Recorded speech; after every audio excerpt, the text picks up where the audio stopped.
Even as we are a nation of immigrants, we're also a nation of laws. Undocumented workers broke our immigration laws, and I believe that they must be held accountable, especially those who may be dangerous.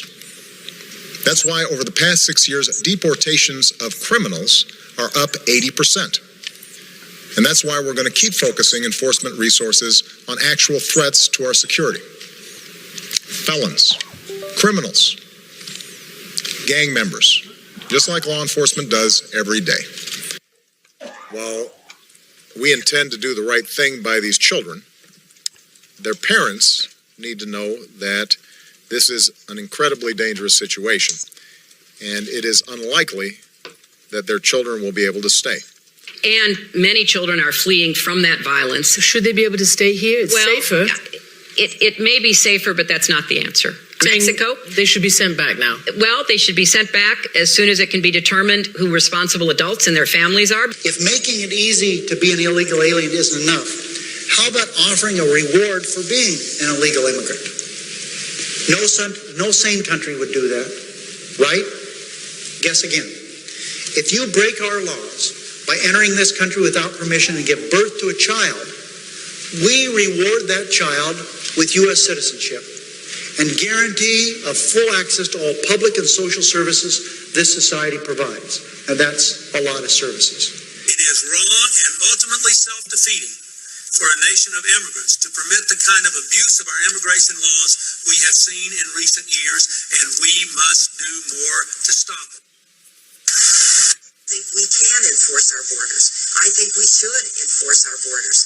To have a situation where 40% of the babies born on Medicaid in California today are born of illegal immigrants creates a very real problem. I'm deeply opposed to illegal immigration, and I call on the federal government, the president, and the immigration services to stop the inflood of illegal immigrants into this country.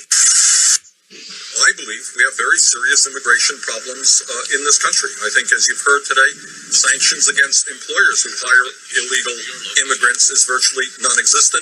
Our border is very porous. Well, look, I voted numerous times when I was a senator to spend money to build a barrier to try to prevent illegal immigrants from coming in. And I do think you have to control your borders. We simply cannot allow people to pour into the United States undetected, undocumented, unchecked, and circumventing the line of people who are waiting patiently, diligently, and lawfully to become immigrants. Is that illegal immigration is wrong, plain and simple. Until the American people are convinced that we will stop future flows of illegal immigration, we will make no progress. I voted for a fence. I voted, unlike most Democrats, and some of you won't like it, I voted for 700-mile fence. And let me tell you something, folks. People are driving across that border with tons, hear me, tons of everything from byproducts from methamphetamine to cocaine to heroin.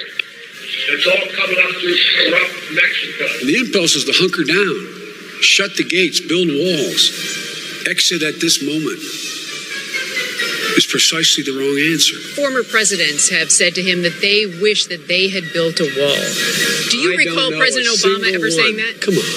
Construction of a 630-mile border fence create a significant barrier to illegal immigration on our southern land border. All along, the president's saying, well, I'll do DACA and Dreamers in return for the wall. He's got it. President Trump, if you want to open the government, you must abandon the wall. Puppet show. I think we got to have tough conditions. Tell people to come out of the shadows. If they've committed a crime, deport them. No questions asked. They're gone. If they've been working and are law-abiding, we should say, here are the conditions for you staying. You have to pay a stiff fine because you came here illegally. You have to pay back taxes. And you have to try to learn English. And you have to wait in line. I got to give you a hard time on the border. You ready for a hard time on the border? All right, you took office 93. About 4.5 million people were coming across the border. You left office, 7 million people a year coming across the border. Why couldn't you secure it? Because the economy got better. It's a long border. Well, I know. We had a fence, in San Diego. And it worked. It worked pretty well.